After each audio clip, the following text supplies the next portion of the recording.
Blog Talk Radio. The funeral is about to begin, sir. The Calling Hours.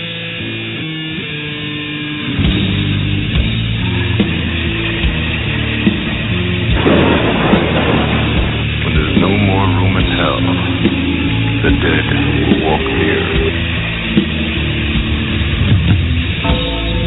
They will say that I have shed innocent blood.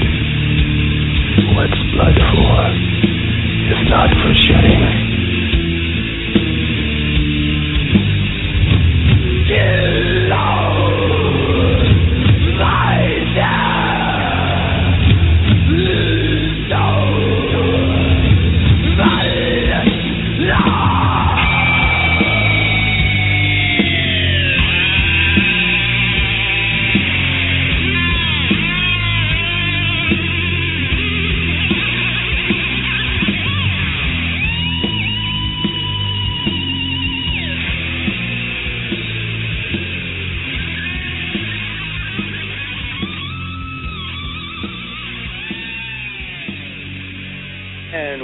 To another episode of The Calling Hours on Horror Society Radio.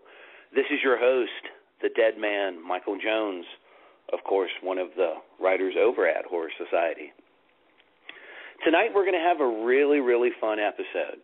Tonight in our main interview, we will be interviewing pinup model, comic book muse, I guess you could say, and actress Cindy Kratz. Cindy has been in a bunch of stuff. I'm pretty sure we're all going to have a good time with that. At 8:15, we are also going to have Johnny Brightich, who is a owner of Afterlife Media Special Effects and Skull Asylum, based out of Florida. So we're going to have him on for a few minutes to talk about his work and what he offers over there at Skull Asylum. It's a pretty cool site. You should definitely check the website out if you have not heard of these guys. So we're only going to have two news items tonight. We're trying to change the format of the show a little bit so that we can get more in with the independent artists such as Johnny and, of course, have our hour-long interview with Cindy. So we're going to touch on two major news topics this evening. And this first one is something that I had talked about before, but now we're starting to find out that it may not be true. And this comes from Shock Till You Drop. It was written by Ryan Turek. This refers to Bruce Campbell wants to set the record straight about Army of Darkness 2, and he feels bad for you. Now, I'm quoting Ryan in this. This is his article. It began with Rob Tapert. The producer of the Evil Dead films hinted at an Army of Darkness 2 back in March when he was asked about the prospect of another entry into the Sam Raimi directed series. He stated the film, if there ever was another one, would not be Evil Dead 4, but Army of Darkness 2. This set off a firestorm of rumors and hopeful rumblings that we might see Bruce Campbell play Ash one more time. Later, at WonderCon, Evil Dead remake helmer Fede Alvarez and Campbell teased sequels, Army of Darkness 2, and a crossover film. But now, in spite of Campbell being quoted at a convention confirming Army of Darkness 2 is in the works, now says it's all bullshit. Quote, "It's all internet BS. There's no reality whatsoever. These random comments slip out of my mouth or Sam Raimi's mouth. Next thing you know, we're making a sequel," he told Aaron Darling at Kamikaze in Los Angeles. He goes on to talk about the spread of misinformation and how the internet has blown it out of proportion and how he feels bad for the fans who are holding on to hope. Now, Ryan's comment is, this is where he disagrees with Bruce. There are a handful of responsible sites, like Shock Till You Drop, that have only reported on Army of Darkness 2 when they were quoting either Campbell, Raimi, Tappert, or Alvarez. He goes on to say, so what's the issue here? We're quoting you, Bruce. We're following your lead, so stick with the story. And then, he also says, also it seems a tad suspect when Tappert retweets and favorites any news we run about Army of Darkness 2, leading me to believe the stories are close to some truth. Are we to assume all public discussion about the sequel have just been a joke? If so, bummer, considering you know the rabid fan base these films has. He also goes on to say maybe we need a break from reporting anything on these films until, as you say, something official comes from the production company operated by you guys. Darling also went on to ask about the whole Fede Alvarez Evil Dead 2 scenario that played out last week. Campbell says Alvarez has moved on to another film. Again, this is in spite of Alvarez taking to Twitter last week to say he's still on board Evil Dead 2, which is absolutely possible. It just won't be the next movie he does. And just so, you know, there's no dispute about this,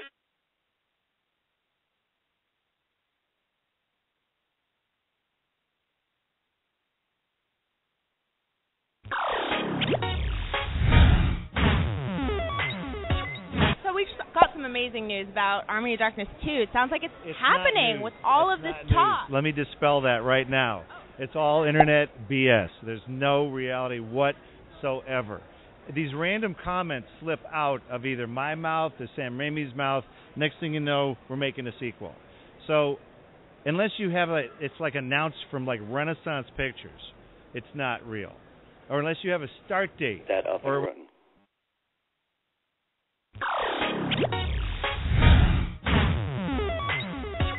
So we've got some amazing news.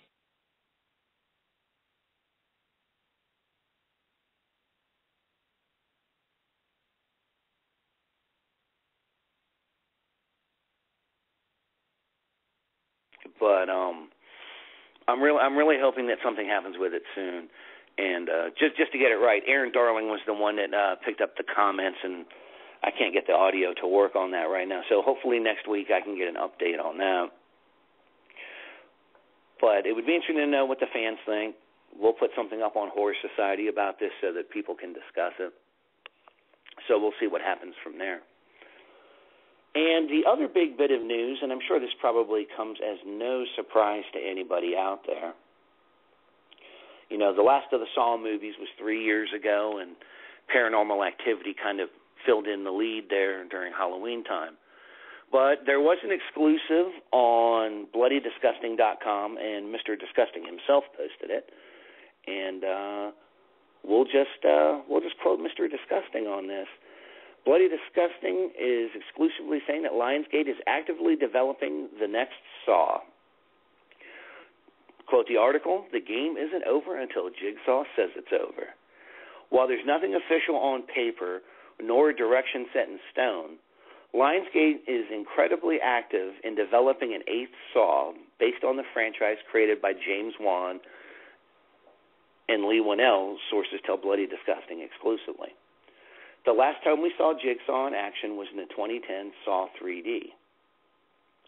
After a 3-year break, Lionsgate is back to their torturous ways and seeking a new direction for the franchise that took over Halloween for nearly a decade. Since its exit, Paranormal Activity has become the reigning champion of the month of October. There appears to be no rush on Lionsgate's part as they're seeking the perfect take to move forward. There were rumblings of a remake, while many insiders tell us they want to continue with Saw 8. When something more solid comes to fruition, we'll report back to you. Now, I find this to be very interesting. I've always been a fan of the Saw movies. You know, some were better than others. I mean, admittedly, there's nothing else you can say about that. But, you know, it is an interesting aspect. It has barely been 10 years. I don't think a remake of the original would be well served at this time. And I don't know who you would really get to fill that spot. I mean, everything about that film, the first two in particular, I felt, were quite revolutionary. You can argue the semantics about how good the sequels were after that, you know, all the way up into Saw 3D. You know, do you want, you know, a backstory of Jigsaw? How much more exposition can you do before? Do you want to see the Doctor take over and continue the role? Do you want to see him get his comeuppance? You know, is the detective still alive? Did he survive? There are so many different rumors and ways that you can go, but you ultimately have to come back to, even if it's Jigsaw's plan and it's laid out, how much longer did Jigsaw plan into the future? How much longer did Hoffman go into the future?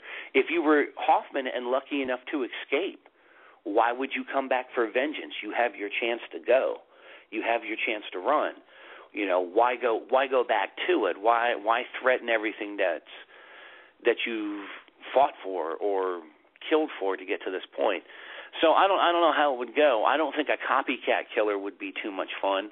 I mean, they kind of went with that angle in some of the other films, and I really don't feel like it served the series well. I mean, they went and did everything they could to further the storyline as much as they could in that aspect, and I really don't think it worked out for them. So that's pretty much our news for the evening. In 4 minutes, we're going to have Johnny Bridich in from Afterlife Media Special Effects and the Skull Asylum. Also, later on in this episode, our Metal Blade Spotlight this evening will be on a band called Satan's Wrath. So we'll be playing a couple of tunes from them here in a few moments. We are also going to be covering Night of the Comet on Blu-ray, which is one of Scream Factory's newer releases that's getting ready to come out. So I think we'll enjoy that. This evening, we actually have a copy of Night of the Comet on Blu-ray to give away. So if you are interested in winning a Blu-ray copy of Scream Factory's The Night of the Comet, please give us a call at 1-347-237-5099. Now, as I mentioned, our 8:15 guest is going to be Johnny Bridich of Afterlife Media and Special Effects, and the Skull Asylum. And I want to give you guys a little bit of info on Johnny before he shows up, because I really want him to talk as much about Afterlife and Skull Asylum while he's on the air. Johnny's family, was very musical and a creative family. On his site, on his biography, he states that his mother got him started on horse shorts and history and other aspects of the arts. His father was a concert pianist and an astrophysicist, so I'm sure that led to some very interesting things in the household. And it looks like Johnny may be calling us, so let's check this out. Thank you for calling the Calling Hours on Horror Society Radio. This is the Dead Man. Is this Johnny? No, this is Mike Stewart. This is who? Mike Stewart. Hi, Max. How you doing? Pretty good.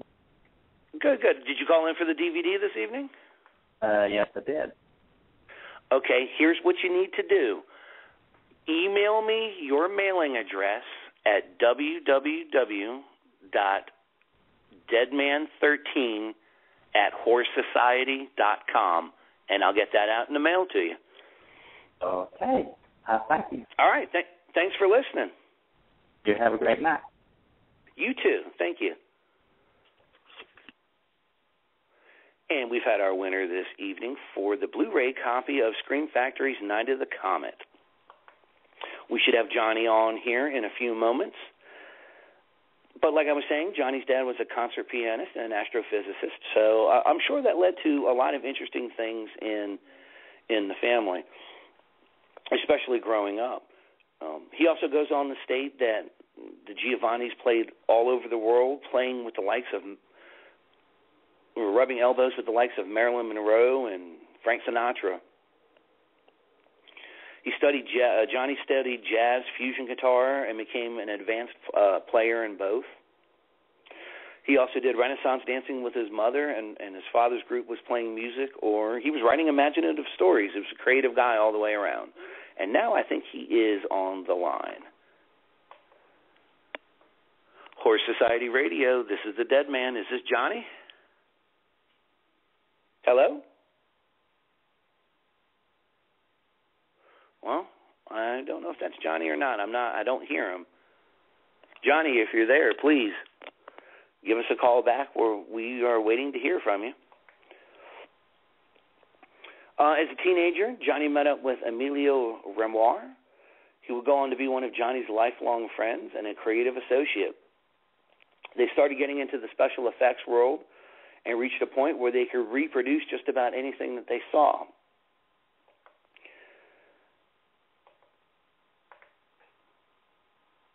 So he went on to study film and television at the Miami Lakes Technical Education Center. And it's pretty much gone on from there. Some of his creative work has been with Delta Airlines, Campbell's Soup, Univision, Budweiser, and I think we got him this time. This is the Dead Man with Horse Society Radio. Is this Johnny? It sure is. How you doing, man? Hey, man, it's good. I'm sorry. We've been having a little trouble with the phones lately. Things have been kind of buggy on the show tonight, so. That's all right, man. We're live. We're ready to rock and roll. Let's do it. Well, I gave everyone a little bit of background information about yourself. So why don't you let everyone know how you really got into doing the special effects stuff with Afterlife Media? Well, it probably started when I was just a little kid, 5, 6 years old, man. I really got into horror, being surrounded by horror pretty much on my whole life. I remember most kids would get listening to fairy tales, and I'd be listening to Stephen King stories to go to bed. So being pretty fucked up at an early age is probably one of the best things I've done since I've been born. I was really into dinosaurs, really into like crazy, and I think I knew right off the bat that there was something wrong with me. I wasn't like everybody else. I was always that hyper-creative entity. And so for the last 25 years, I've done everything from Warner Brothers to Walt Disney World to, man, just anything that came up that I had the opportunity to be creative and just make something cool. That was my gig, man.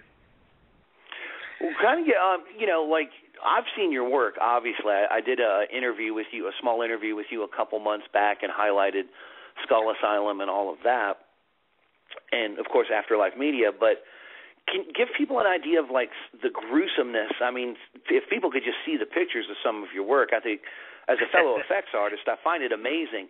Give people some idea of some of the things that you've worked on and the things that you've done in film. Well, I've done a lot of independent films. I've had the opportunity with the Meza Brothers, and we did a film called Play Dead. I won Best Special Effects in Florida for that particular film. It was a short film, about 28 minutes long.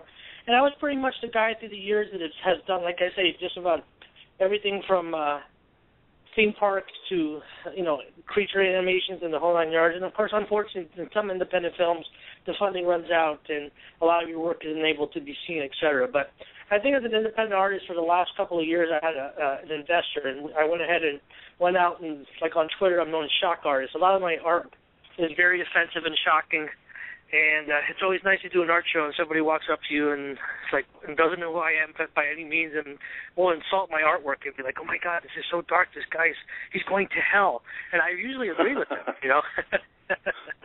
But, well, now you brought up your art, and that's another aspect of it. Now you guys have Skull Asylum. You and your wife, I believe it is, run Skull Asylum as well. Now, absolutely. Skull Asylum. Go ahead.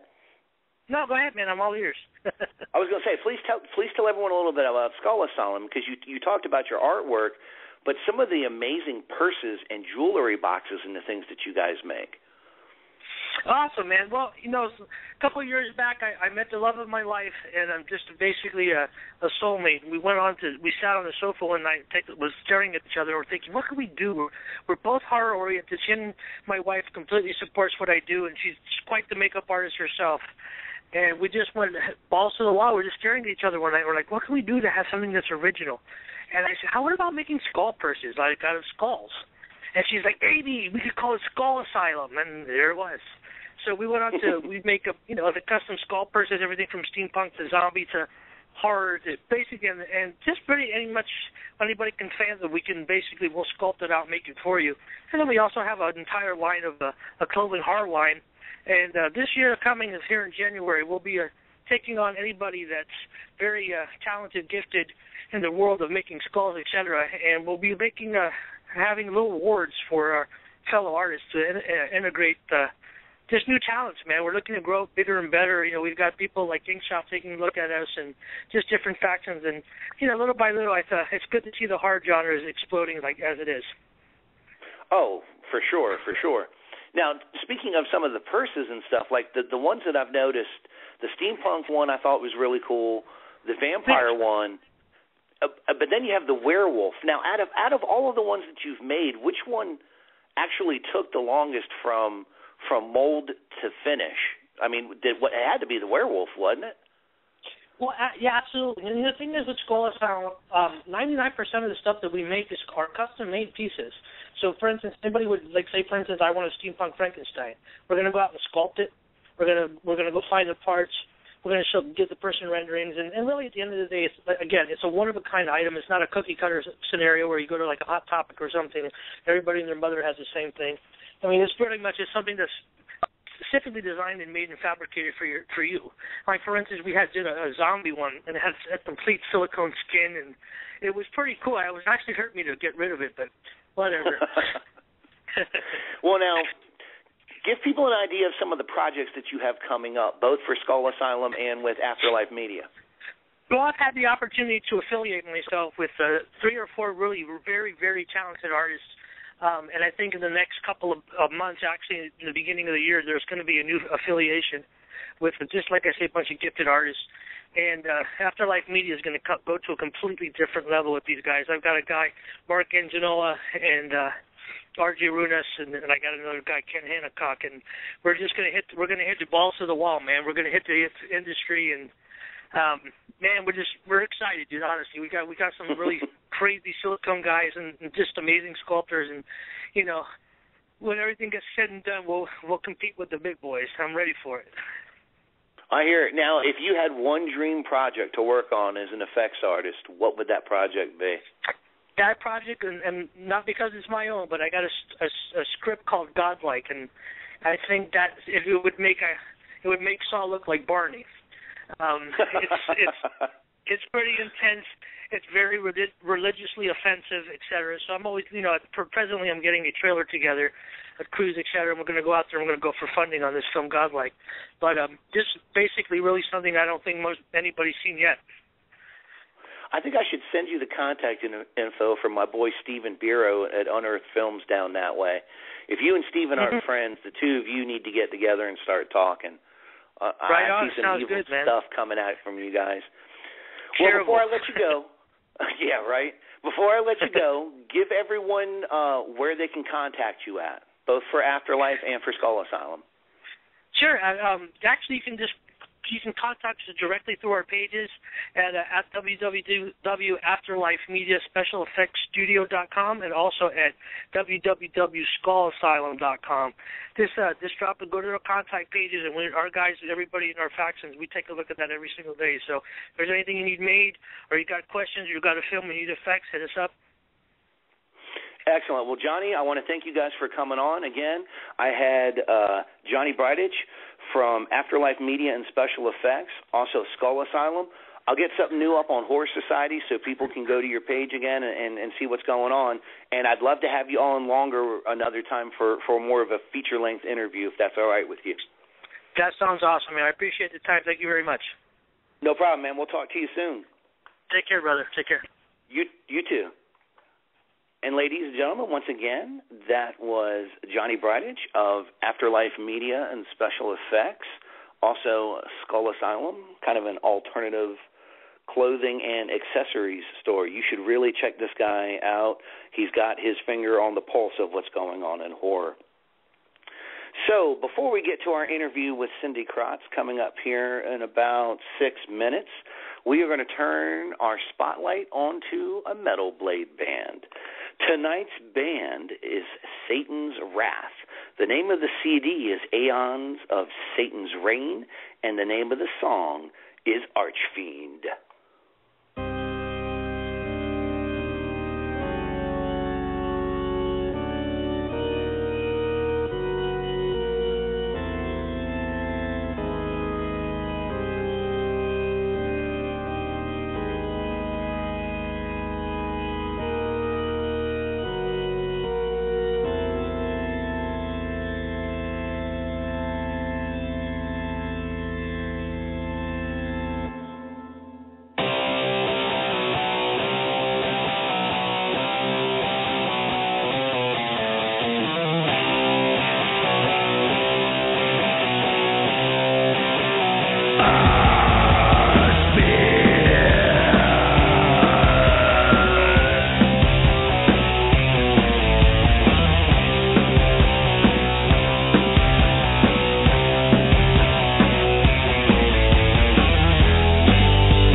And welcome back to Horror Society Radio on The Calling Hours.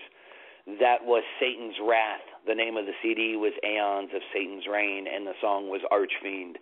We will be getting a little bit more into Satan's Wrath later on in the show, but here in a moment, we shall begin our interview with actress, model, and comic book model, Cindy Kratz. And just to give everyone a little bit of background info on Miss Cindy, she's an actress, pinup model, and of course, as I said, a comic book model. She's been in over 30 independent films, and she's become one of the newest pinup scream queens in the horror genre. Just to name some of her more notable horror and sci-fi films, we can list Bikini Monsters, Brainjacked, Robodoc, Delivery, Creepy Crawly, Taste Me, The Bailey Case, and Zombians, just to name a few. She's done plenty of pinup work, which we will ask her about, and it looks like she is here now. Thank you for calling the Calling Hours Horror Podcast. This is the Dead Man. Is this Cindy? Yes, it is. Hello, Miss Cindy. How are you? I'm doing just fine. How are you? I'm fine. I'm very excited to have you on the show tonight. I think I did my homework pretty well on you, so I think we'll have fun this evening. Yeah. I was like naming off all kind of movies. I'm like, okay, hopefully I'll know the answer to these questions. Well, we have an hour. You're welcome to say as much as you want or as little as you want. So this is all about you. The focus is on you. So we'll get to everything here. I was giving some people a little bit of background info on you. You heard me naming the movies. Right. But you started your career, your acting and your modeling career when you were 15, and you lived in Salt Lake City, Utah. Right, yeah. And you stayed on your website that modeling was just a stepping stone for your acting career. You then later moved to Florida, and so you could pursue more acting and modeling. What led you to choosing Florida, and how did that help you with your film and modeling career? Well, basically it was one of those, it was a move, so to speak. Just like anything else, everybody just decides to, okay, let's move, because this place is not doing it for me. So, came to Florida. I got into the acting again. I wanted to see if there was, something here. I said, well, hopefully there will be, and I got started into it. I was, like an extra, on like a few Hollywood films, just to get back into it, to learn, just to see, what it's like to be on the set. And sure. From there, I started to look up different places that had, auditions to go to.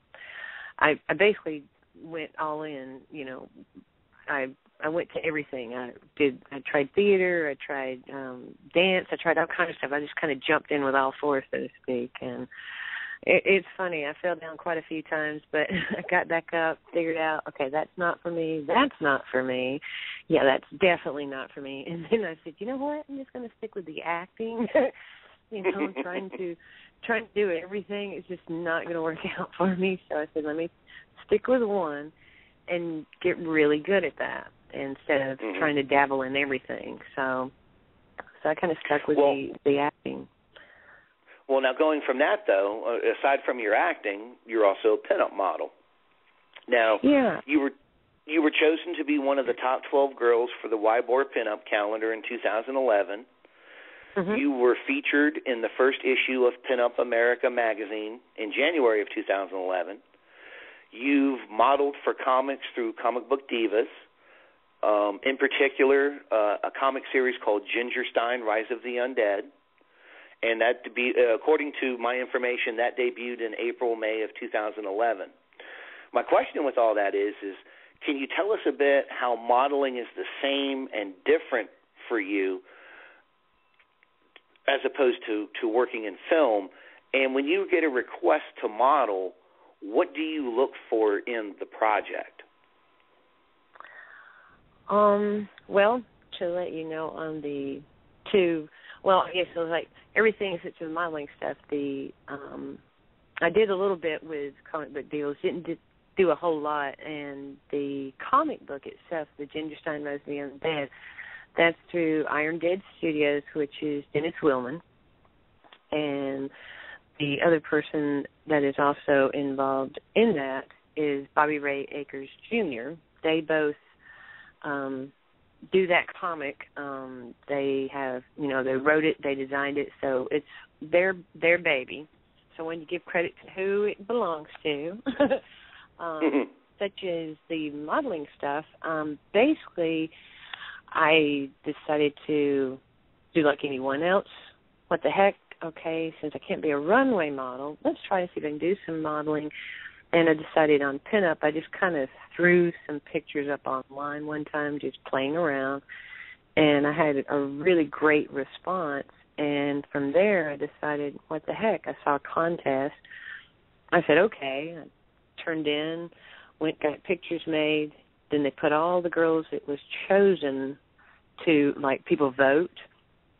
And from there, then I got to be in the top 12 girls, and the calendar, so to speak, that actually has turned out to be a collector's item, I guess you could say, because it was a one-time thing. Didn't know it was going to turn into that, but that calendar for the Ybor Cigar Girls, what I won, and then also in the Pinup America magazine, that particular calendar, it's a one-of-a-kind now, so it's never been another one.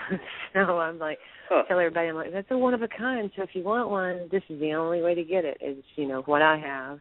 And then from there, in I think it was October 2011 issue, if I'm not mistaken, of Pinup America magazine, I was their, the September-October issue, I was their cover model on the Pinup magazine, and also the inside, like what you would call the inside cover, the layout of, and then it tells also a little bit about, what went on, cover and centerfold, tells a little bit about, who all was involved, who did the makeup and, who did the photography and all that. So I really enjoyed that. They wanted me as a pinup zombie, so I was like, okay. So I'm like a pinup zombie in that magazine. And then it went on to Born to Ride magazine, so they put me in that issue. And basically the pinup thing, I just been, I dabble in it off and on. I enjoy it. It's a lot of fun. The difference between, you might say, pinup modeling and modeling for comics is basically you, like for instance, the guy that does the comics, Dennis Willman, basically he'll tell me what he wants, so to speak, like, okay, here's your character, it's what I need, can you, get some pictures so I can see what you look like, and then, maybe different facial expressions, might do your arms this way, hold your arms up, hold, if you have, for instance, whatever it may be, just kind of using examples, like, I want you to have a sword in your hand, or pretend you have a sword in your hand, or if you have a gun, pretend you have a gun, different things, but have those pictures so he can see. And from there, he draws your body, and he puts, weapons and stuff and clothes and whatever not, and he does everything, and it's just amazing what he can do. So that's been an experience too. Here's a picture, now here's what I look like. So I've got like dreadlocks, and then my face opens up, and it's got teeth all in it. And it's like, I've got shark eyes. It's amazingly crazy, but I love it. So, yeah. Well, I used one of the pictures of you. I used one of the pictures of you as Ginger Stein for the Deadly Beauty series that we did on Horror Society when you were a part of that. And yeah. I think the artwork's amazing. I have not been able to actually find the comic in any of my local comic book stores. But the other question I wanted to ask you about Ginger Stein was, what can you tell us a little bit about the character, Officer Kate Sully? And I think the concept's really interesting. Has there been any talk of doing maybe a live action of it? And would, of course, since you're the basis of the character, would you be interested in playing it in a film adaptation? Oh, I would love to play that character in a film. It was too funny when he did the character of me in that magazine or in that comic book series, which, by the way, I have a lot of stuff happened in the past with that book out of his hands, so to speak. You know how people get sometimes catty, someone tries to steal stuff, people try to disgrace something, make it sound bad. So he had to come back from a lot of that and basically got back in, it's kind of like, okay, now here's the magazine, what you heard before and the stuff that happened, those people are crazy, so to speak, because there's always somebody out there that basically they see a product and they say, that's a cool project, and they want to, the person who has it, sometimes they'll want to crush them, make them look bad, and then they'll take it and run with it and try to make it look like it was theirs. So going through, and I mean, in this business, I mean, people, step on you, smack you in the face, tell you look good with, and you don't, and they lie to you constantly, so you have to just stay constantly focused and just keep moving on, and that's what he did with this comic book. That's why it's actually taken a little bit longer to get it out there. If I'm not mistaken, I think it's supposed to be out next year, which is not too far around the corner. But yeah, in the making of it, trying to get it and getting it where he wanted it to be, and then of course, like I said, have someone try to basically make it sound like it, was a piece of crap. Well, you have to come back from that, but he's done a really good job. I mean, he's done a fabulous job. I all the time talking about it. I was like, oh my gosh, this comic book is so cool. Well, just what I've seen. Just what I've seen from the pictures that you have on your Facebook from it, looking at it and looking at some of your other films, that it certainly looks like it would be a very heavy makeup movie. How difficult do you think it would be to turn that into a feature-length film or even a series? I would say, well, basically, like, say for instance, if they wanted to turn it into a film, they would have to at least be a mold of my face made, because the slits that's in the side of my face, I don't know if you saw what it looks like afterwards, but the slits that's in my face, those open up and I have teeth all around. So it kind of reminds me something out of, I was trying to think like Alien or something, all those teeth, Right. So you would have to have, a mold of my face or head, however they do that. I've never had that done yet, so I'm new to that. So I'm guessing a face, a head mold, whatever. And then, of course, they would have to sculpt, the different stages of, from how that happens from normal to the face being opened up, which, again, would be cool to do. Yeah. I mean, as an effects artist myself, when I saw the pictures, that was the first thing I thought of. I was like, man, how long would this poor woman have to sit in the chair to do this makeup for a movie? It's like long enough for my face. So, I mean, I hope it's something that happens. I mean, it really looks like it could be a cool series, and when that comic comes out, I will certainly do a review of it on Horror Society. So. Yeah, I'll send you a link and stuff to where you can go and keep track of it, because I know where it's at, but yeah, I'll send that to you. Definitely, and I'll definitely put that up on Horror Society so that the fans can take a look at that. But now we're going to start moving a little bit more into your TV and film career here, and we'll start with this: Stories of the Paranormal, episode The Dead Zone. You also did another one called The Curfew. You also did an episode of The Forensic Files called Fashion Police. Yeah, that was actually kind of fun. Well, here's where I'm going to go with this. What can you tell people about the difference between working for television and working for a film?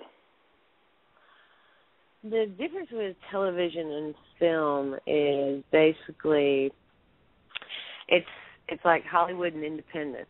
That's basically the best I can do with that one, to separate the two. With independence, there is a time frame. They try to make the time frame, but since it's an independent, there's a little bit more leadway. A lot of times it's like, hey, we got, 3 more hours. I know you're all tired or whatnot, but do you want to continue, or do you want to, get up again tomorrow and do the other 4 or 5 hours? 9 times out of 10, if this is the last thing and everybody's got just enough energy left in them, they'll usually try to do it that night. So you might spend on independent film, you might spend in one day shooting 8 to 12 hours, and it's just because there's a lot of people that just have a love for the independent, industry, and, they work hard, they try, and they're just, let's just do this, let's get it done, and it's just like it's a team. On, like Hollywood, so to speak, TVs and films, there's a deadline, because there's more, like, so to speak, like money at stake at this point. So it's like, okay, we've got this sponsor, we've got that one, okay, we got to have this, like, for instance, TV show, we got to have this done because it's showing, in next week or a couple months or however they do it. It's like I never know when these things air. I'm like, I'm going to be in an episode, but I don't know when it's going to air. And then eventually they tell you, but it's basically just in, out, done. They might do 2 or 3 takes and, pretty much it. I've worked in the cold, I've worked in the hot, and I mean, if you're in a little tiny jacket, for instance, for the episode you were talking about for the TV show there, it was actually kind of chilly that night, and it's like this little tiny thin jacket I'm wearing, and I'm like freezing. I'm trying not to shake as I'm doing, that episode. And teeth chattering. I'm like, oh my gosh, it's so cold. Oh no, I've been there with you on that. The first film I did, Forever Dead, was a zombie film, and we shot in the winter here in North Carolina, and we were lucky. Wow. We didn't have snow, but it still gets down to 30 degrees at night here in the winter. And one of the things when you're a starting effects artist is you don't think about how cold something like a blood-based Karo syrup gets in 30-degree weather. Yeah, frostbite begins to set in. Syrup. Slowly turns into syrup and harden. Yeah, when you get down to 30 degrees, it's not fun anymore.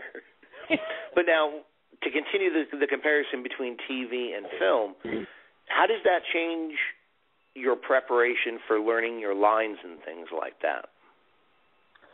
Because you probably don't get as much leeway for improvisation with TV, I take it.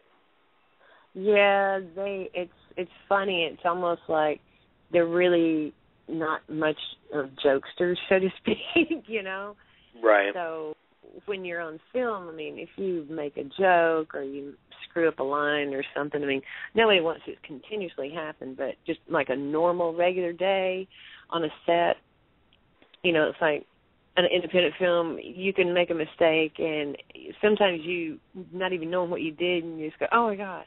That winds up might being on a, an outtake reel, blooper reel, which, Hollywood movies, same thing. They stuff that winds up, so there's more of a leadway.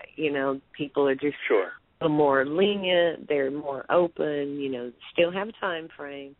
But it's like the TV stuff, it's like I don't know, it's almost like strict, you know what I mean? It's like, it's like, okay, we got to get this done. Okay, next, moving on.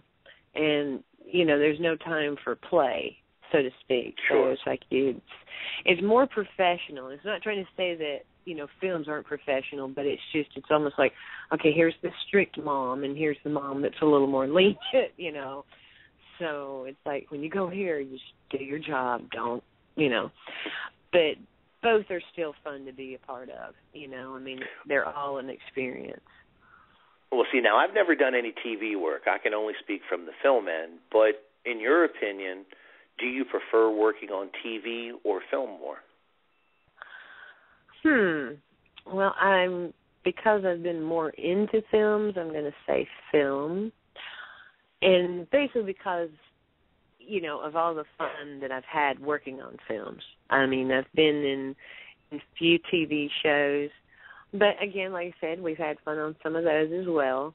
But, it's like if I got more into the TV stuff, like some of the shows that's out there right now, I would probably have a different outlook. Be like, oh, let me be on that reality show, you know. Oh, can I be a zombie? You know, because that's the only people that's becoming popular and famous. And it's like, you know, some of us kind of like, you know, we're over here busting our ass on this film and nobody's recognizing anything. But, yeah, this person's just, you know, just they have no lines, no nothing. They're just a person, you know, and it's like, really? But, of course, now, well, if you had your choice with TV, if you had your choice between these two series, what would you take, Walking Dead or American Horror Story?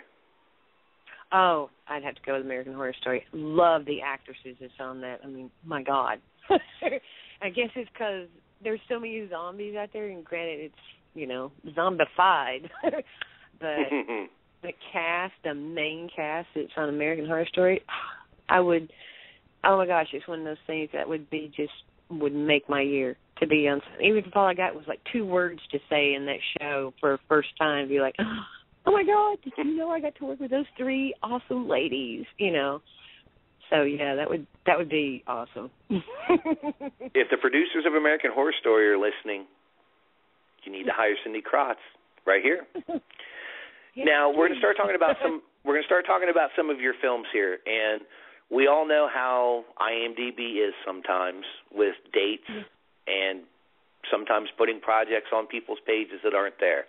So if a date or a movie title is wrong, please let me know, okay? All right. The first one we're going to talk about is 2005's Death Plots. The movie had Debbie Rochon playing a horror hostess, Mistress Misty, and it basically introduces 4 stories about the Grim Reaper in various forms. You play Agent Magnum in the film. Right. Now, as far as I can tell, and again, this is going by your IMDb, this appears to be the first horror film that you worked on. If that's the case, how did you become involved, and what experiences did you take away from that? Well, let's see. Looking back, it's like, such as to actually have a few lines in a horror movie, that was the first one. The actual first horror film that I was in was called Wish.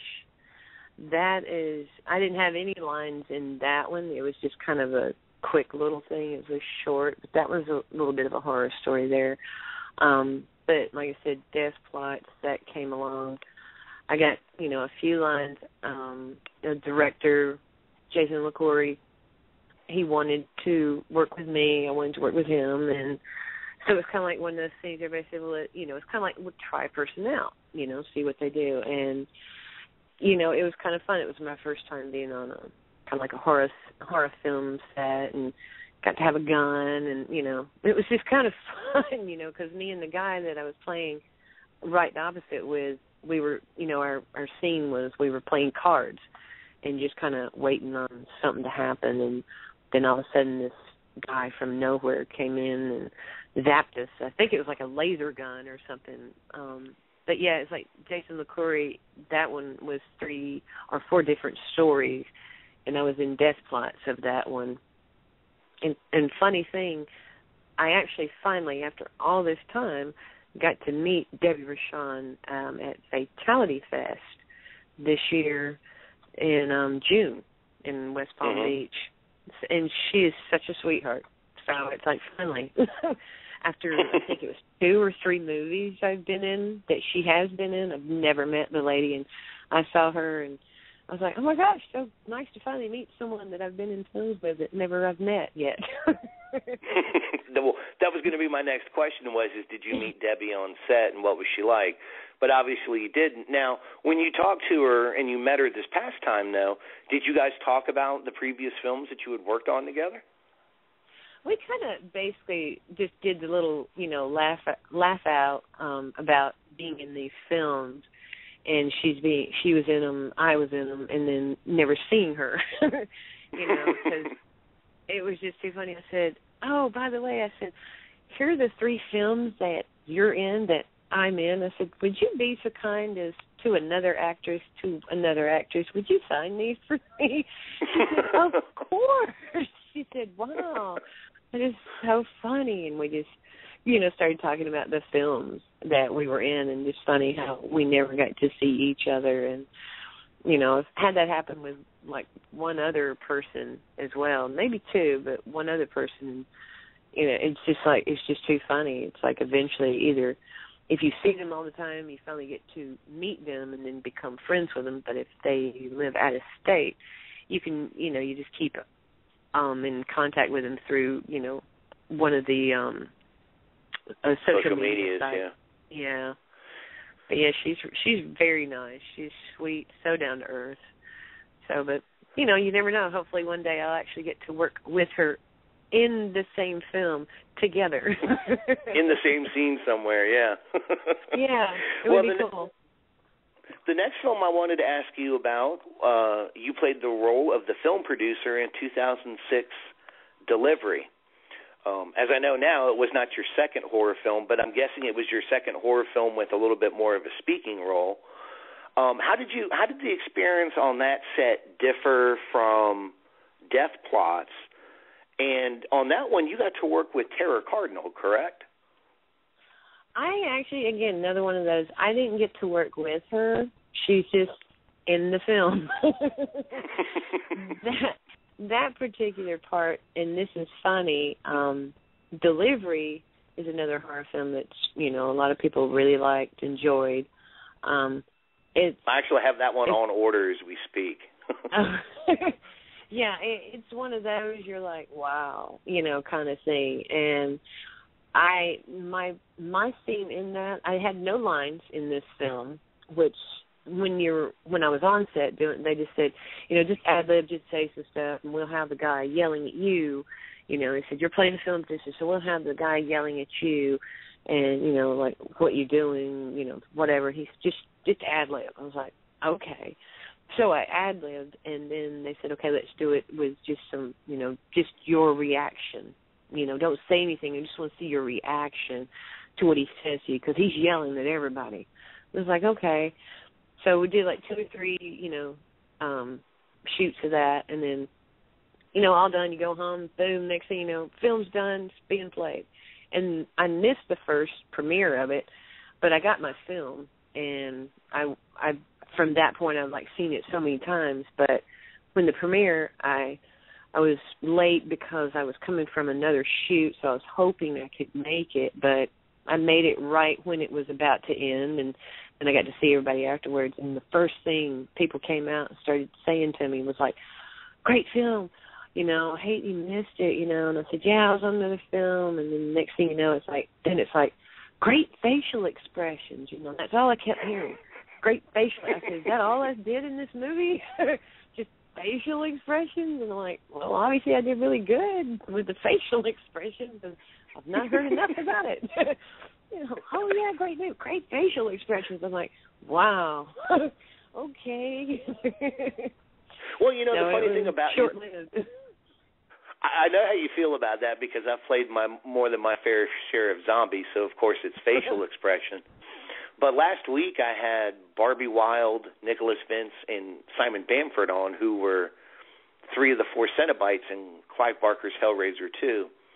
And they didn't have a lot of lines. And one of the things that they talked about was being able to use your body and your face as an expressive when you can't talk.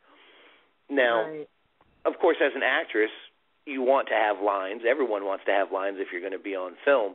But what do you feel about that technique? How important do you feel portraying a certain body image is on film? How much can that change the complexity of a character?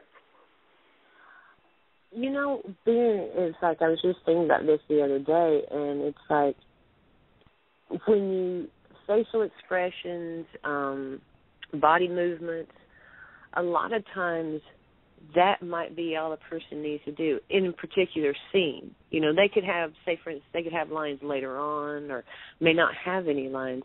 Maybe it's just that person. They're always there, and you see facial expressions. And it's like because it's something that you couldn't script, so to speak. You could not just, hey, I need you to do this. You couldn't explain to someone how to do that kind of facial feature the way you want it. And I think you just have it or you don't when it comes to that. you know. Right. And it's like me, like I said, from delivery, which obviously I'm doing really good at that. But it's like, since that time, I'm like, well, obviously I have good facial expressions, so I guess that applies, you know, and it's just all in a look. All somebody has to tell me, for instance, if they go, okay, during this scene, I don't need you to say anything. You know, I just need you to look at him like, you know, he's, you know, stupid. Or I need you to look at him like you didn't understand what he said. You know, whatever anybody tells me, I'm pretty good at coming across with that facial expression they need, you know, for certain things. I mean, now granted, I do, you know, have lines in majority of all my films, but, you know, you have those moments where it's like, hey, while you're talking, can you also, you know, maybe pause and give a look, you know, or before you say something, just take a beat, just give a look, and it's like, yeah, you know. I played dead a lot of times, so I'm very good at that, too. Well, I mean, the person I feel is the master of that body movement thing, of course, would be Kane Hodder when he played Jason in all those Friday the 13th movies. You know, that to me, that's the perfect example of how a character can say a million things without saying a word. So, yeah, I like the original. That's funny. I'm going to have to, when I get delivery, I'm going to make sure in my review I mention your facial expressions. So, yes, please. Please give your input on that. Well, now the next film I want to talk about. Go ahead. I was going to say, yeah, it was like when you were talking about like the Jason, the Friday the 13th. That character in Michael Myers, the ones that played the Michael Myers and Jason, you know, the first like 2 or 3, whatever, the body movements that those people did in those, you know, that played those characters, those are just awesome. I mean, it's something that's like, you know, they gave character to a character with no voice, and that's what the cool part is. So it's like, I would even do something like that. I would love to do something like that. Just not have no lines whatsoever, but be that person. That would be fun to try. Well, I'll tell you, what's creepy was back in March, Tyler Mane and his wife, Renee, came to North Carolina to promote Compound Fracture, and I got to meet Tyler and his wife. Really nice people, but what was so creepy was, you know, for one, Tyler's like 6'6", 6'7". He's a big dude. Yeah. I'm 6'2". I don't think I'm a small guy. But next to Tyler, I just look tiny, but it was weird. Even though he didn't have the Michael Myers mask on, like watching him walk when he walked through the restaurant or something, all I saw was Michael Myers. It was the creepiest thing in the world, but oh my gosh, it was still so cool to see it. Yeah. Oh, yeah, I could imagine. It's like, I don't think I've actually met him, though. It's like, I know Kane Hodder. I met him a long time ago, and I see him all the time, you know, at the convention and stuff. He's really nice. Well, hopefully you'll run into Tyler. You should, if you get a chance, you should talk to Tyler and Renee, because I think you guys would work well together as well. Yeah. And I know they have a new project coming up, and they're supposed to be the guests next week, so I will bring you up to them while they're on the radio. So. Oh, that would be awesome. I appreciate that. Not a problem. Now, the next film I wanted to ask you about takes place was made in 2009, and it looks like it's one of the bloodier films on your resume. I checked out the trailer, did as much research on it as I could, and that was Brainjacked. Ah. Now, that film, you got to work with a guy that I've interviewed before by the name of Stephen Biro, who's the owner of Unearthed Films. Did you actually get to physically work with Stephen? Yes, actually, I played his wife in film. All right, then this is going to be good. He's going to be a guest at a later show too. He's one of my favorite people, but you know, I interviewed him several years ago, and you know, just the scope of the stuff that this guy works on is amazing. What did you think of working with Stephen, and what do you think about the types of horror films he and his company have championed and put out over the years? Because he definitely goes to more of the extreme end, and Brainjacked certainly lends that way. I worked with him on this film, and I don't, since of where we live at, we're, you know, like 2-3 hours away from each other, so it's not like, hey, you know, I see him on a daily basis. So, you know, it's like I have the people that I know, like in the Tampa, Miami area, and then I have the Orlando people that I work with. So we're all 2-3 hours away. Now, we do keep up, if there's something, that Steven might have and I see, and I'm like, hey, what's this about? You guys, looking, you got a cast. And incidentally, one of the films he has, I think it's one that's right now, I can't remember the name of it, something Redneck something. Bubba the Redneck Werewolf. I was going to ask you about that. I actually saw him at Spooky Empire, and I was talking to him, and I said, hey, what about the film? I said, send in for it. Long story short, he said, honestly, we're needing, somebody old or whatever, and he says, you're just too pretty to play that part. He said, so that's the reason why I haven't really said anything, I was like, oh, okay. I said, we could have said that, But, it was just, he talked to me a little more about the film, and he says, he said it's really, what we had open. He says, I wouldn't want to put you there because, he says, you're too pretty. And he says, we already got the pretty girls that we need. And he said, for this part that you're talking about, he said, we just need somebody old. And I said, well, you can make me up old if you want, But, he says, don't worry. He said, if something else comes along, or he said, hey, if somebody falls out, and he says, don't show up or doesn't do their job or whatever, which is always happens in the business. Everybody calls Cindy. She'll definitely be there. She'll show up. She'll be there. But yeah, I think that's how I get some of the things that I get, because I'm not a flake in this business. It's like she'll do it because she'll show up. You don't have to worry about her flaking out. She'll be there. Because it's a good reputation to have those that you'll show up. Working on indie films myself, I can't tell you how many times people don't show up for something. I'm sure you know that. Oh yeah. But now, let me ask you this though. This from the trailers and everything I've read, and when I've talked to Steven a little bit about the movie in the past. How did you feel about this one? Because, like I said, this certainly looks like it's one of the more gruesome films in your canon. And we'll get to another film, and you know which one I'm talking about in a few minutes. But at this point in your career, how did you feel about going towards the harder horror gore kind of thing? At first, I was a little, kind of like, I don't know. I was like, I asked the directors, producers, the writer guys of the film, the two Andys, Andy and Andrew, and I asked them, I said, well, what is it particularly that I'll be doing? They explained, and it's like, okay, once, they told me everything, and I was like, okay.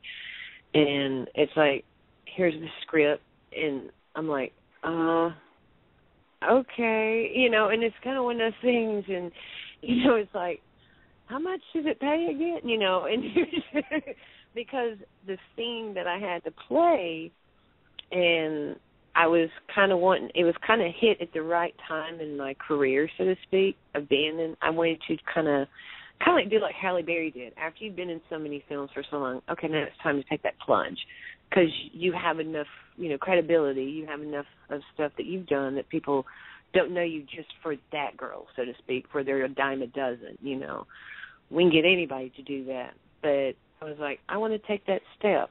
But it was still a little scary, because I'd never done anything like this before. But I was like, and I thought about it.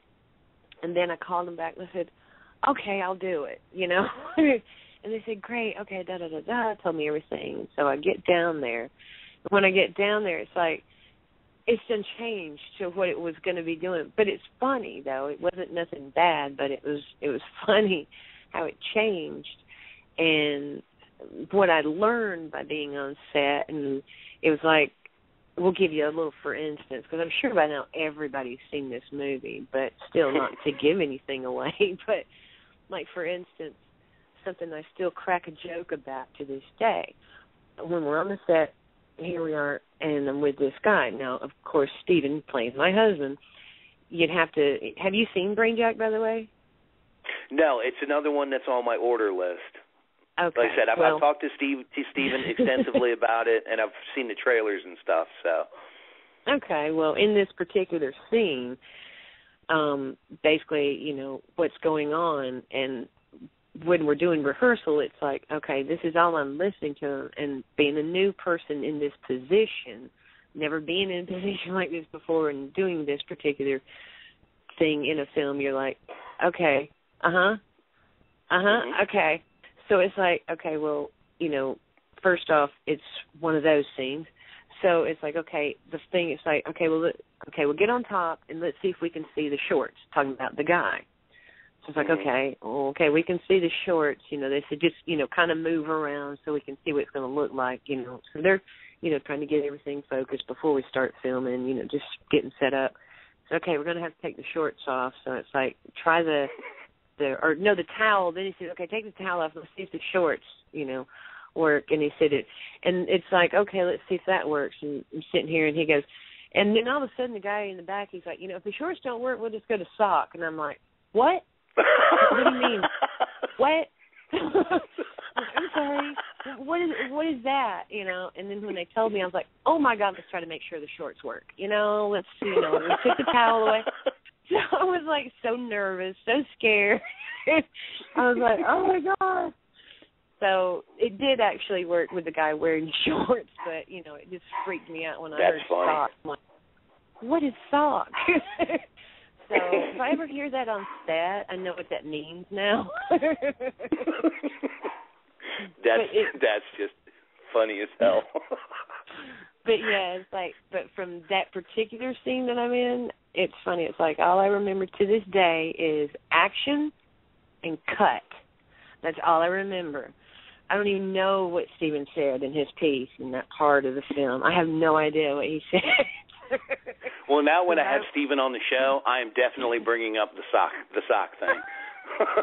No, because see what happened was, because it's like the guy that I was with, it's like he's sitting there talking to a guy, and he's telling that guy on the floor, you know, telling him stuff, and I'm like, you know, because he's playing the husband, and I'm like, oh my God, and then it's like, I hear Steven's voice, but I don't hear what he's telling the guy on the floor to do, and I have no idea. I just know he's yelling stuff at the guy, you know, it's like, you know, do it or whatever. I have no idea. It's day, you know. I have to watch the movie, but I will tell you this. It took a long time before I really kind of owned up to where that I was in this film, because everybody, you know, nobody mentioned my name, and nobody didn't know who I was, and I was just kind of a little skeptical, you know, like, I don't know if I'm ready to let people know. And then finally it became popular. It got, you know, then it started winning awards, and it's, you know, 5 awards, you know, it's won. And I was like, you know, I think it's time for people to know. And incidentally, funny thing, I was actually online one night on Facebook. I was, you know, every now and then I'll tell people, you know, hey, check it out, you know, oh, Brainjack's on sale, or you can go here, and, you know, different movies and stuff that I have out there. I just kind of throw it out sometimes. And I just happened to have someone came along, and they sent me a comment on the post that I made for Brainjack, and they said, oh, you're in this movie? I'm like, yeah, yes, I am. Oh, what part do you play? And I said, I'm in the first 5 minutes of the movie. They go, oh, my God, you're the mom? I'm like, yeah. They go, I saw that part. That's fucking awesome. Oh, my, that was you? Wow. I'm like, oh, my God. So that's why I tell them, like, first 5 minutes of the movie, you'll see more of me than you've ever seen in your life. So. Well, now let me ask you about. Go ahead. I had a lot of fun working with everybody on that film. They did make me feel very comfortable. I did not feel, you know, out of place. You know, once I got warmed up to everybody, then it was just like a family. So they were all really great to work with, especially for a first time for me for a scene like that. So it was really comfortable. The sock. Steven is definitely going to get questions about the sock. But he may not remember that guy having to wear a sock, but see if he does. I don't know if he. That's all I remember, but yeah. Well, let me ask you about 2011's The Bailey Case.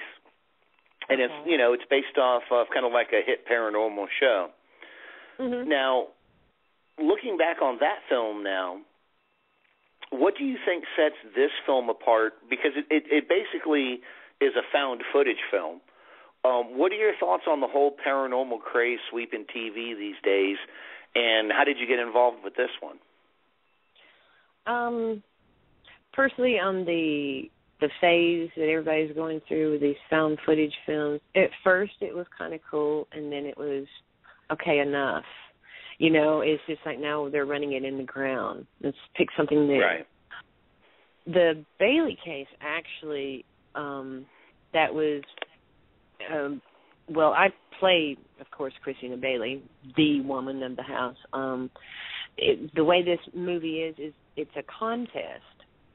So they basically, you know, so to speak, not a found footage kind of thing, but it's like, you know, these guys and girls are filming, you know, because this is supposed to be, you know, a ghost house or whatever. So they have to survive. You know, it's a contest. So, you know, basically they're just filming, you know, everything that's going on, you know, like the way a found footage film would be. And they're just filming there every moment and everything that starts happening. Then they start seeing stuff, and it just gets really wild and crazy after that. But they see things they hadn't seen before, and they freak out, and it was pretty fun, you know. And of course, I liked playing Christina Bailey.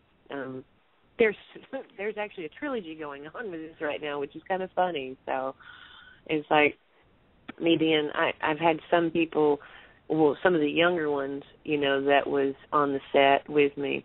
Someone's like, your character's just so freaky. It still freaks me out to this day. I'm like, really? I'm like, maybe I'm just, you know, it takes a lot to freak me out because, I mean, I grew up watching, again, Jason and Michael Myers, so, you know, they were who freaked us out, you know. So I'm like, I'm no Michael Myers, but I try, you know.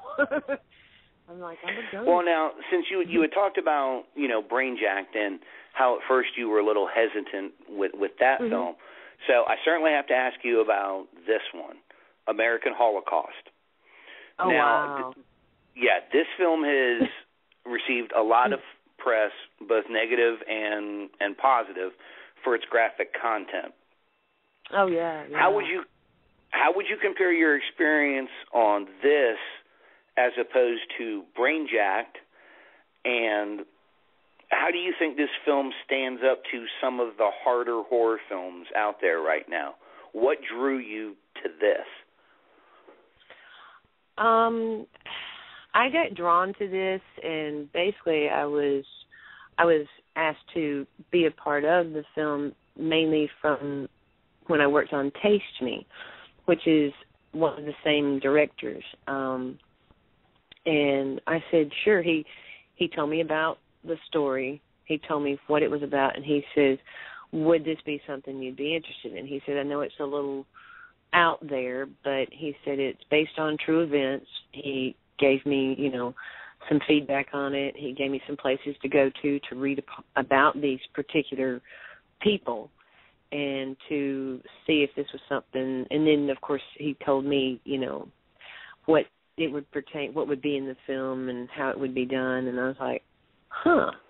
And it wasn't so much because I had no idea, you know, really what they were going to do, but because I got to work with Chris, I kind of had a feeling of where it was going to go, what kind of road it was going to go down. It was going to follow into the cult classics kind of horror films.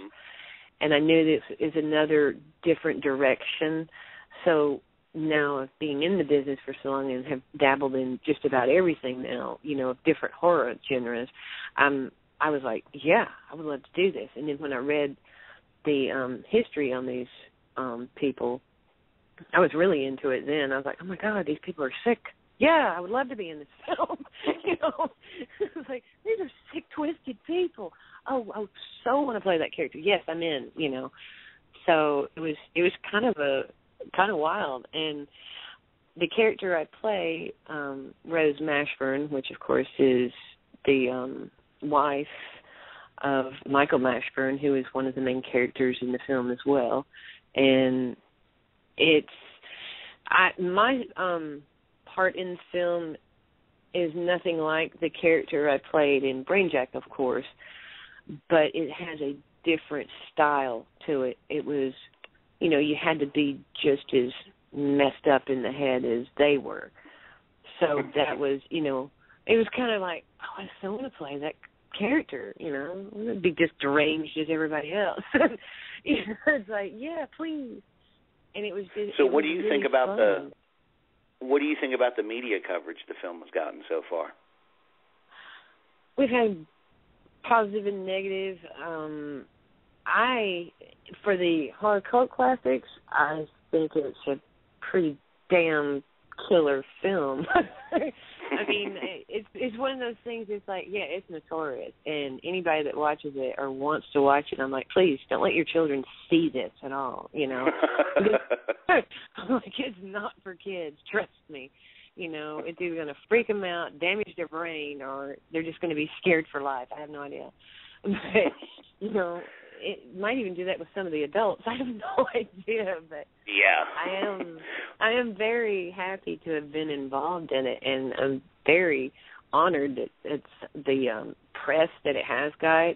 I mean, like, I think within the first month, I think it got 13,000 hits on YouTube, and I was like, wow, really? You know, I like freaked out. I'm like, no way. And you know, now it's like everybody is just talking about American Holocaust. I'm like, yeah, it's pretty out there. I mean, you know, I tell people, I'm like, go look these, and I forgot the original guys' names.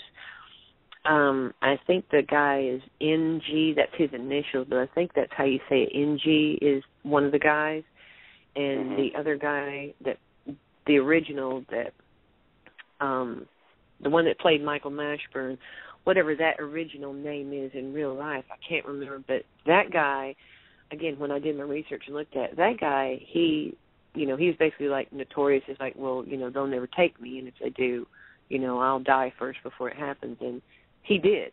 He actually took a cyanide pill, and he never spent, I don't think he ever spent any time in jail. So he took a cyanide pill. The other guy, he is still alive to this day, and it is the most expensive murder trial to date in California, and the guy is still in jail today.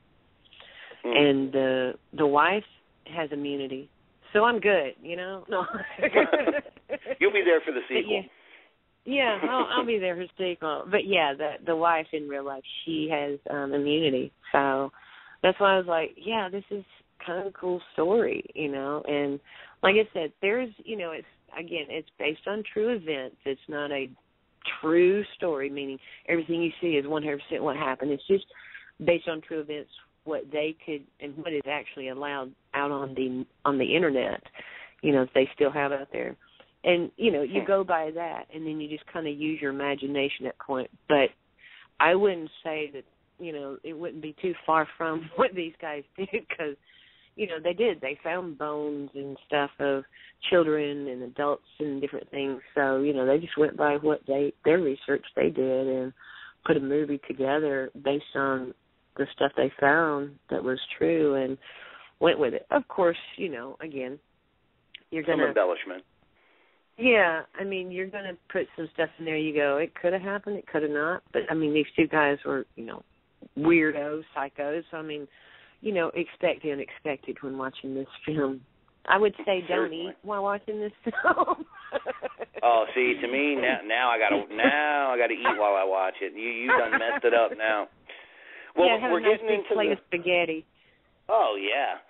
Well, we're getting down to the last couple minutes of the interview, so I had a few more quick questions. What can you tell us about the upcoming The Art of Killing? The Art of Killing is almost done. I think they got 1 or 2 more weekends left. And I play Mrs. Crow, which is, if I'm not mistaken, that's an assistant principal of the school. So, you know, I got more of an adult role, you know, in that one. And that was kind of, it's going to be pretty interesting to actually know who the killer is, because they've not told any of us. We have no idea who the killer is, and we won't know until the film is completed and we get to see it on premiere night. Now, see, that's cool. I like that. Yeah, and that's what. Now the other thing. Go ahead. I said that's what's been driving all of us crazy. It's like, who's the killer? Is it a girl? Is it a guy? Is it a cast member? Is it a crew member? Come on. So we don't know. They won't tell us. Yeah, they won't tell us. Well, that's one way to keep spoilers from getting out. That's for sure.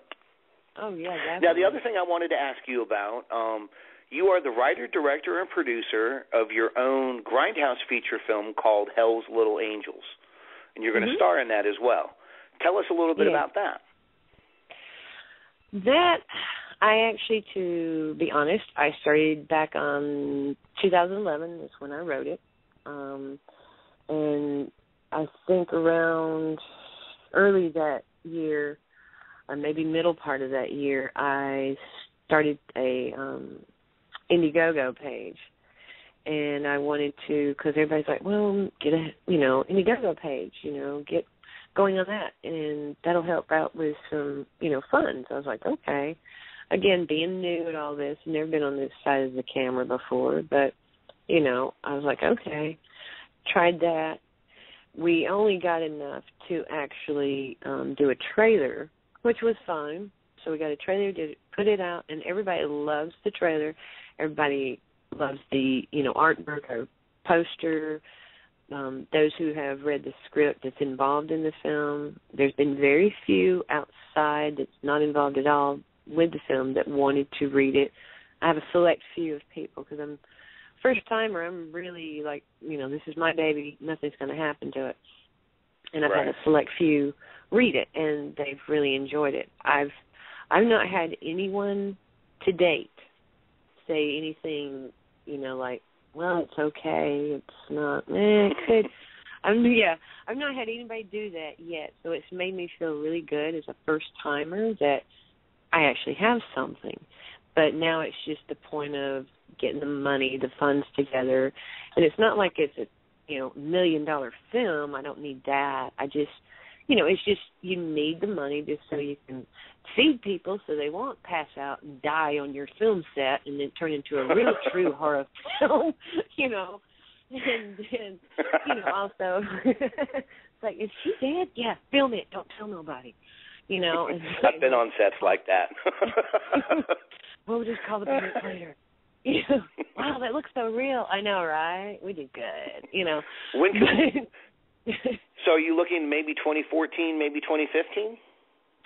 Yeah, it's basically ready. It's just, little things here and there. I've even actually had some other people, ask me about it and say, well, when you're ready, let me know. And it's been some TV stars that I became friends with that, said, hey, give me a call. And, if I can, yeah, let me know. I was like, cool. Maybe there's a reason why my film was supposed to not happen, like, right then, Right. But, I haven't really had anybody, so to speak, like, fall completely out of my film. We've had some few slackers along the way when we were doing some, what's new?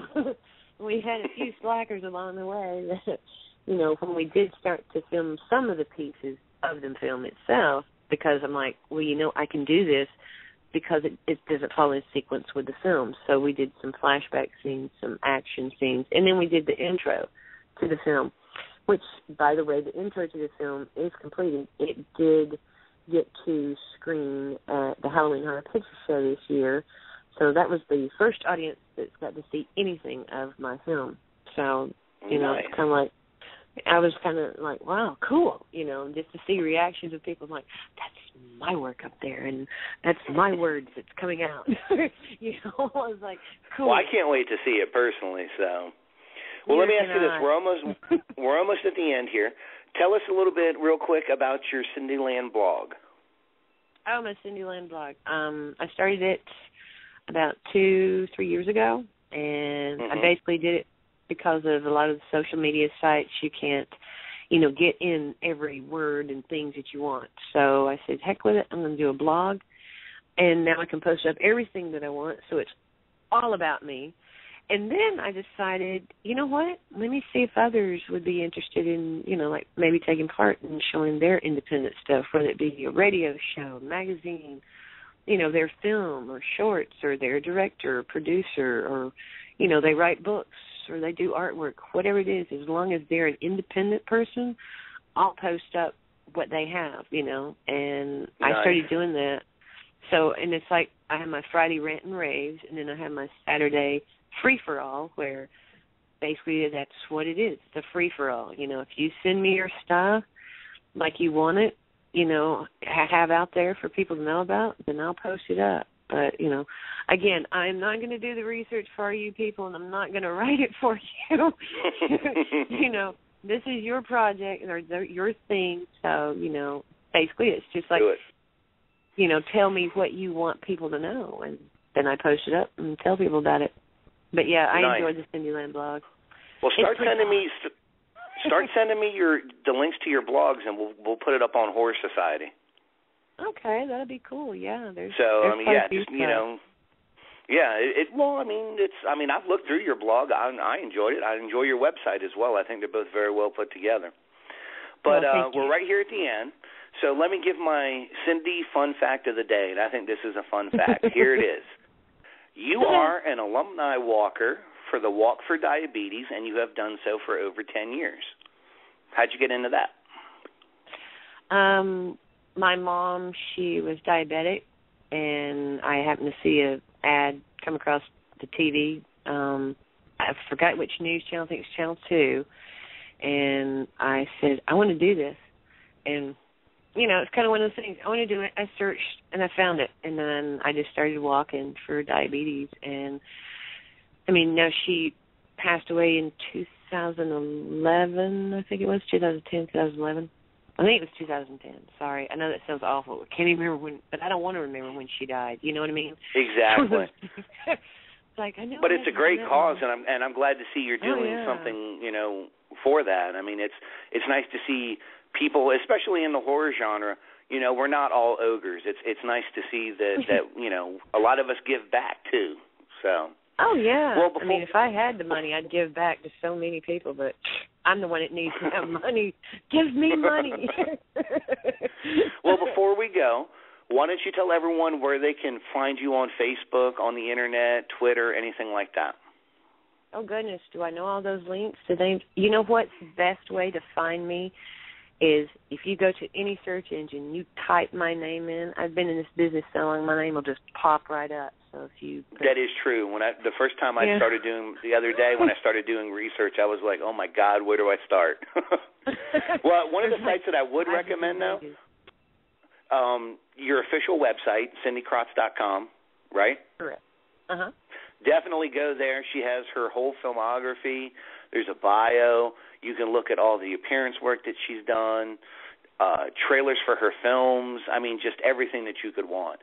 Cindy, once again, I would like to thank you from Horror Society. We loved having you on.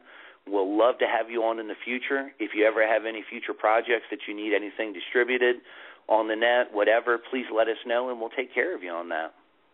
I definitely appreciate it. You guys have always been good to me, so you guys are on the top of my list. Love Horror Society. It's like you guys rock. Well, we thank you so much for saying that. And, again, thank you for being on, and we hope to talk to you soon. All right. Well, thank you so much. And definitely, I'll be on you guys' show anytime. Well, until next time, we'll talk to you then.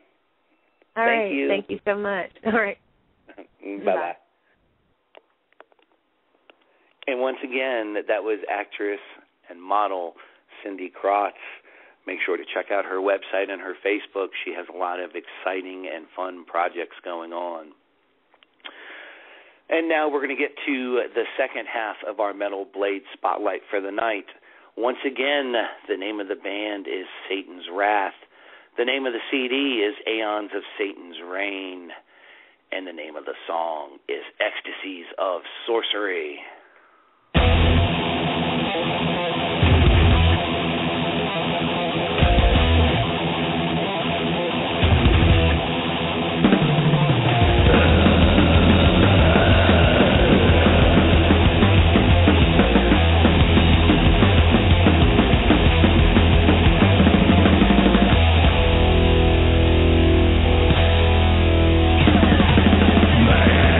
The cross on my last one.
welcome back to the Calling Hours on Horror Society Radio. Once again, in the Metal Blade Spotlight, that was Satan's Wrath off of the album is Aeons of Satan's Reign. The name of the song was Ecstasy of Sorcerers. Got to tell you, man, I really, really enjoyed that CD. That, again, what's been nice about this with Metal Blade is I've been getting to listen to a lot of types and styles of metal that I don't listen to. But I'll give you my review of Satan's Wrath, Aeons of Satan's Reign. This is the type of CD that you have to listen to from beginning to end to fully appreciate the range and the scope of not only the musicians, but also the story that the album tells.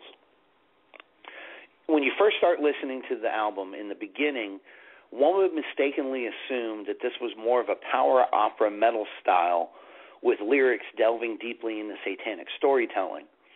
But that is only half true.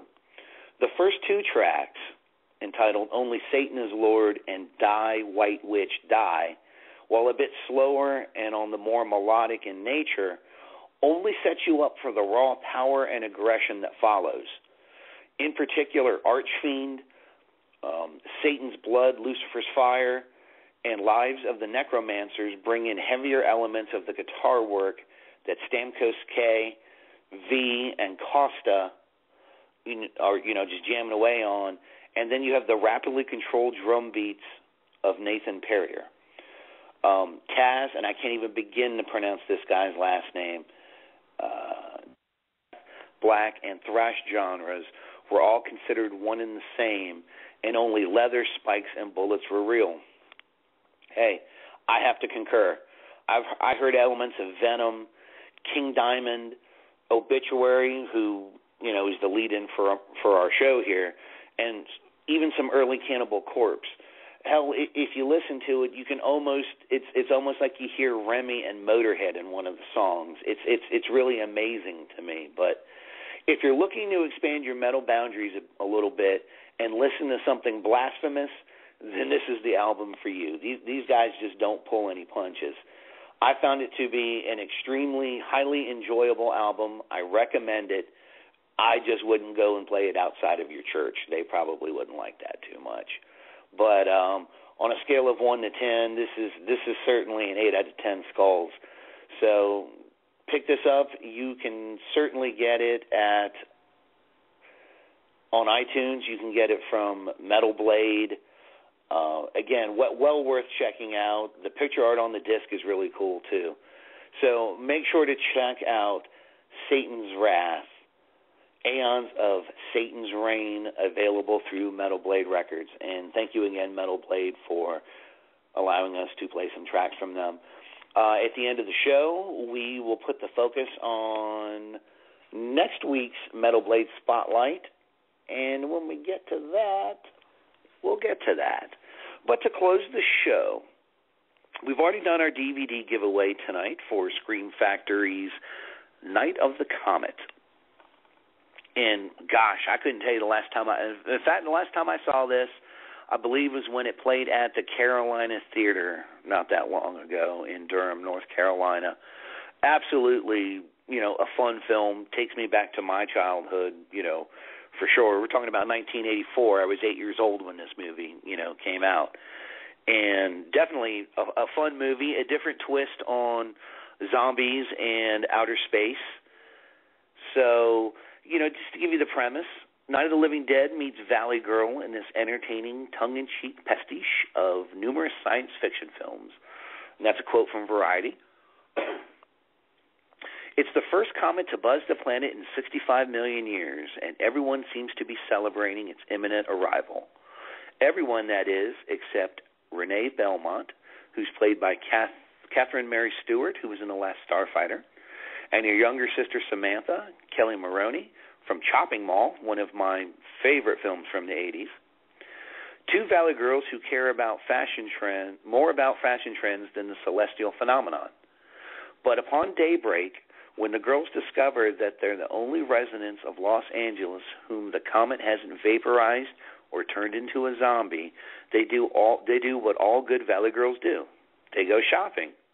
But when their day of mauling threatens to become a day of mauling, these gals flee with with killer zombies and blood-seeking scientists in hot pursuit. Great addition for Scream Factory, first of all, to pick this one up and put it out. Some of the special features you get on this one, there's an all-new audio commentary and interviews with stars Kelly Maroney, Catherine Mary Stewart, Mary Warnoff, and special makeup effects creator David B. Miller.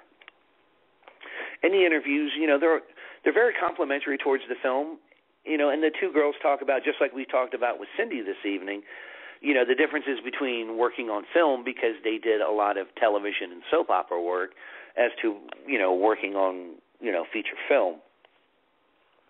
The film had a cult status. It did pretty well in its time in the theaters back then. Just a really highly entertaining film. Again, if you're going into this looking for the Romero type zombie, the slow moving zombie, you're not going to get that. The makeup is actually quite gruesome. There's quite a few sequences, ripped flesh and things like that. But the zombies, you're primarily there for the makeup. You don't get a lot of gut munching or anything like that. It's an interesting premise with the comet coming by and the vapor trails basically eliminating the majority of humankind, very similar to what it did to the dinosaurs. It was great to see genre veteran Mary Warnoff in the film.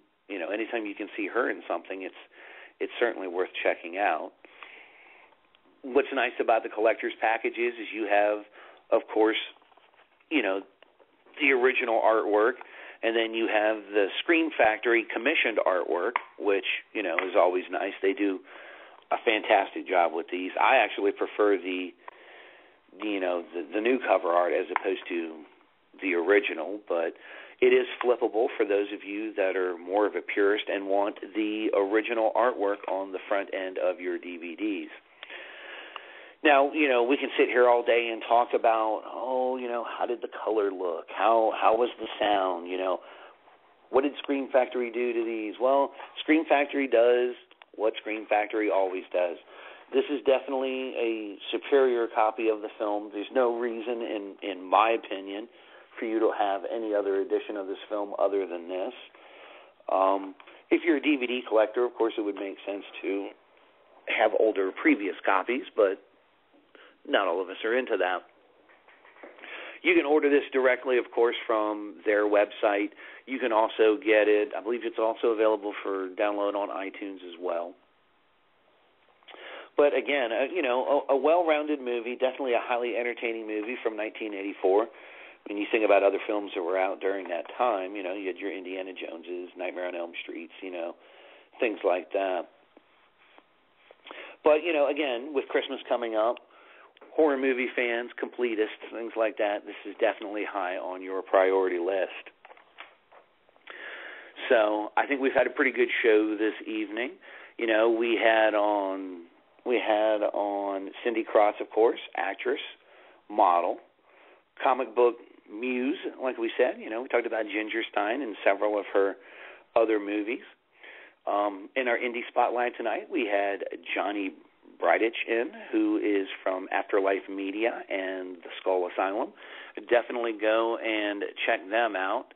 Johnny's effects work is amazing. You should definitely see some of the sculpted pieces and some of the other work he's done. And the work that he and his wife do with Skull Asylum and the purses and jewelry boxes and things like that are just absolutely stunning pieces to see. So definitely go by and check them out. They also have a pretty cool line of clothing that they have available through that website. So once again, please go check out Skull Asylum and Johnny and all the work that they're doing. And again, thank you to Cindy for coming on.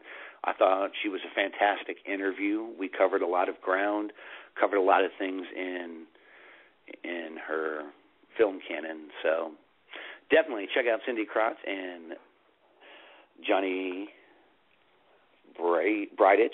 Johnny Bridich. So we're going to close the show. We, of course, had our